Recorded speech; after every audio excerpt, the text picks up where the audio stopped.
पाकिस्तान में इस वक्त अक्रॉस द बोर्ड इंतखाबी नताइज जो है उनके ऊपर बात की जा रही है, लेकिन उससे कहीं ज़्यादा संगीन मामला है बोर्ड ऑफ इंटरमीडिएट कराची में इम्तिहानी नताइज का, जिसमें कहा जा रहा है कि 60% तलबा फेल हो गए। और एक कवी तासुर इस वक्त ये मिल रहा है कि जनाब कराची के तलबा और तालिबात पे प्रोफेशनल तालीम के दरवाजे बंद किए जा रहे हैं। ये तासुर कितना सही है और ये मामला क्या है, इसके ऊपर हम बात करेंगे। सैयद इब्नुल हसन हाशमी साहब हमारे साथ मौजूद हैं, जो कि मेंबर हैं public aid committee on education Jamaat Islami. बहुत शुक्रिया सर आपका। सबसे पहले तो इस मामले के ऊपर आपकी जो फाइंडिंग्स हैं वो क्या है, वो हमसे शेयर कीजिएगा। पहले आपको मैं तो ये करेक्ट कर लें कि 60% नहीं बल्कि 70% से ज़्यादा बच्चे फेल हुए। 70% से ज़्यादा। इनिशियली 60 कहा जा रहा था, मेरे ख्याल से आपकी फाइंडिंग्स के बाद 70%। ओके ठीक। अच्छा, अब उसमें हुआ ये है कि अच्छा, जब बात की जाती है तो कहा जाता है कि जी पिछले रिकॉर्ड के मुताबिक इसी तरह से रहा है मसला कि 35-36% रिजल्ट होता है और इस दफ़ा भी इस तरह से। लेकिन अब इस दफ़ा जो स्पेशल चीज़ हुई वो ये हुई है कि वो बच्चे जिन्होंने मैट्रिक में A1 ग्रेड स्कोर किया था उनकी एक बड़ी तादाद जो है वो फेल हो गई है। A1 मैट्रिक में करने वाले जिन्होंने किया था।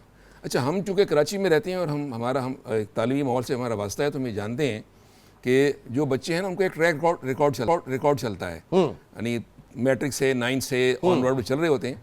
तो हमने जब 150-200 बच्चों का ट्रैक रिकॉर्ड निकाला है तो उसमें कभी ऐसा नहीं हुआ कि कोई यानी 1-2 बच्चे तो हो सकते हैं, लेकिन ये कोई 50-60 बच्चे जो है वो फेल हो गए हों। ये जो बच्चे जो पहले क्वार्टर में होते हैं या दूसरे क्वार्टर में होते हैं या 10, 15, 20 रैंक पर होते हैं, यही बच्चे अपनी प्रोफेशनल तालीम ख़त्म करने तक भी उसी सेगमेंट में रहते हैं।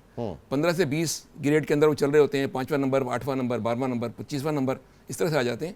लेकिन ये अनोखा इस दफ़ा वाक़या हुआ है कि यानी मैं डाटा भी लेकर आया हूँ कि 100 से ज़्यादा बच्चे वो हैं जो फेल हो गए, जिनकी परसेंटेज 20 से भी कम आई है। स्टार परफॉर्मर जिनके A1 ग्रेड है मैट्रिक के अंदर।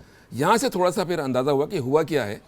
तो अंदाज़ा ये हुआ है कि जिस तरह से यानी मैं कराची शहर की बात कर रहा हूँ, तासुब की बात नहीं कर रहा। जिस तरह कराची शहर में यानी नौकरी के दरवाजे बंद हुए हैं, लेकिन कराची की अपनी एक सिग्निफिकेंस है शहर की, ये परफॉर्म करता है, इसको मौका मिले ये परफॉर्म करता है।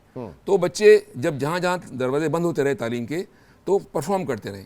हमारी जो middle class, upper middle class, lower middle class के जो बच्चे हैं ना, ये फिर तालीमी इदारों में जाते हैं, वहाँ परफॉर्म करते हैं। ठीक है। अच्छा, ये सर मैं कता कलामी कि ये सिर्फ कराची बोर्ड में, मतलब अगर इंटीरियर में देखें सखर बोर्ड और दीगर जो बोर्ड हैं वहाँ की क्या परफॉर्मेंस? वहाँ 80% से प्लस रिजल्ट आया है, पासिंग स्कोर जो है 80% प्लस है, प्लस आया है, पासिंग रेट जो है। अच्छा, पास किया जिन बच्चों ने, यानी अभी तक हैदराबाद बोर्ड का रिजल्ट नहीं आया है। लड़काना का शायद आजकल में आ जाए, इलेक्शन के बाद उन्होंने कहा था कि आ जाएंगे रिजल्ट, और मीरपुर खास बोर्ड का रिजल्ट भी नहीं आया है। ठीक है।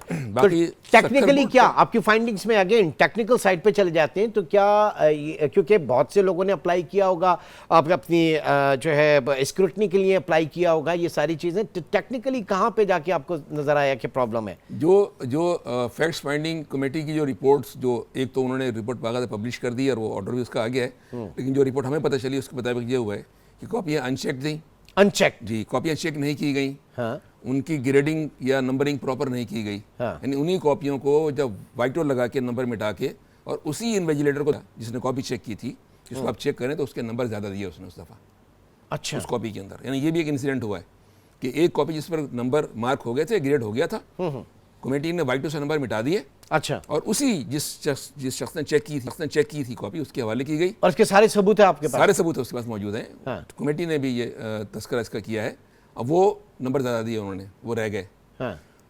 अब इसमें सिस्टम सिर्फ ये है कि होता हमारे यहाँ ये था, तारीख हमारी ये है कि मैट्रिक और इंटर के रिजल्ट के ज़माने में जब ये रिजल्ट आने वाले होते हैं तो कोई 2-3 हज़ार रोल नंबर घूम रहे होते हैं मुख्तलिफ सर्कल्स में, यानी ब्यूरोक्रेट के सर्कल में, पावर सेक्टर्स के सर्कल्स में, कि यार इन बच्चों को पास कराना है। ठीक है। हम 30-35 साल से ये जान रहे हैं कि जी एक खुसूसन एक लोग हैं जो पैसे लेके पास कराते हैं, फेल कराते हैं। ये तो उन बच्चों के साथ होता था जो बच्चे फेल होते थे या कम नंबर ज़्यादा कर दिया।